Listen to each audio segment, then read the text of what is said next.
Agora, algo que as pessoas estão se perguntando muito. Estamos vendo a inflação diminuir, né? Também Uhum. estamos vendo aí CDI, Selic, com essa tendência. Como ficam agora os fundos de papel? Ah, ótimo. Os fundos imobiliários de papéis no Brasil serão sempre uma boa opção, tá? Porque eu costumo brincar, né, que o Brasil é o país do pós-fixado.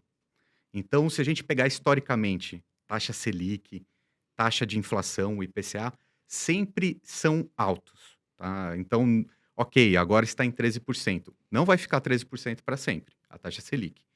Mas, historicamente, na casa de 6%, 7%, 8%, a gente pode imaginar.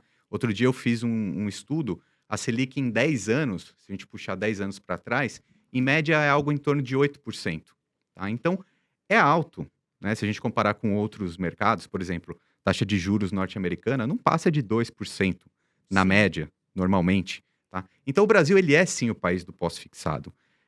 Quando a gente tem alguma surpresa, algo de errado sai no país, na economia, o que acontece com a inflação? Dispara.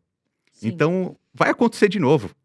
Já aconteceu no passado e vai continuar acontecendo. O Brasil, ele é o país do pós-fixado. Pós-fixado aqui a gente fala em Selic alta, em IPCA alto. Então, eu acho que sempre os fundos imobiliários de papéis vão ser boas alternativas, porque eles são atrelados, os principais contratos ali desses fundos imobiliários têm uma indexação ou à taxa Selic, ao CDI, ou ao IPCA, que é a inflação. Então, se a gente tem um momento agora, como você falou, uma certa deflação, muita gente fugindo de fundos imobiliários de papéis, é o melhor momento para comprar, porque eles vão ficando mais baratos. É muito difícil achar fundo imobiliário de papel barato. Quando acontece, é hora de aproveitar. Aí que vem a pergunta que a gente gosta de fazer, né, Carol? Cite alguns fundos imobiliários de papel que você gosta, né? E claro, o ideal é que seja barato aqui para os nossos seguidores. E quando você vê aqui a entrevista com o Ricardo, né? Lembrando que a cotação do fundo imobiliário é todo dia, pode ser que mudou. Então, sempre dá uma estudada, a gente sempre ensina vocês, né? Mas a pergunta, Ricardo, é: quais fundos imobiliários, na sua opinião, de papel que estão atrativos agora? Os fundos imobiliários, como você bem disse, tem cotação diária na bolsa de valores, vai mudando, embora seja uma classe de ativos um pouco mais estável do que as ações. Por isso que eu até costumo dizer que é uma boa porta de entrada para a bolsa de valores para renda variável, porque os fundos imobiliários são um pouco mais resilientes, né? Eles não têm tanto sobe e desce. Quando a gente fala dos fundos imobiliários de papéis, uma métrica, um jeito de procurar um fundo imobiliário barato é uma métrica que se chama preço sobre valor patrimonial, que funciona muito bem nos fundos de papéis, funciona um pouco pior nos fundos de tijolos, né? Depois a gente pode até falar mais sobre isso. Só que olhando essa métrica do preço sobre valor patrimonial, a gente pode encontrar alguns fundos que estejam ou baratos ou no preço justo, né? Esse é um ponto importante também. Comprar no preço justo já é uma boa compra, né? Não precisa nem sempre ser tão barato assim, né? O que a gente consegue ver nessa métrica?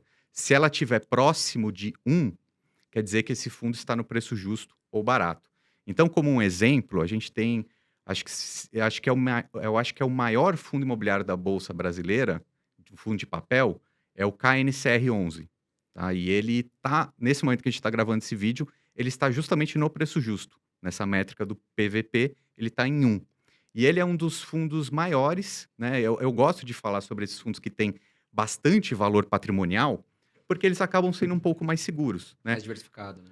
Tem diversificação, tem uma boa gestão, né? Porque se é tão grande assim, precisa ter uma equipe grande, né? Então, por exemplo, esse fundo que eu estou citando aqui, o KNCR11, ele é gerido pela Quineia, que é Que é uma das maiores, uma né? das maiores, se não a maior gestora de fundos imobiliários do país. Então, é um bom jeito de já começar a pesquisar sobre um fundo, né? Se ele tem uma gestão conhecida, né, competente, se ele tem um valor patrimonial grande, Tem caixa, tem né? caixa, e se ele está no valor, no preço justo, é uma boa compra, né? Sim. É um bom estudo, como você bem diz, né, Carol? A gente não vai ficar dando dicas de saia comprando um monte de coisa, mas estude para saber o que você pode acompanhar.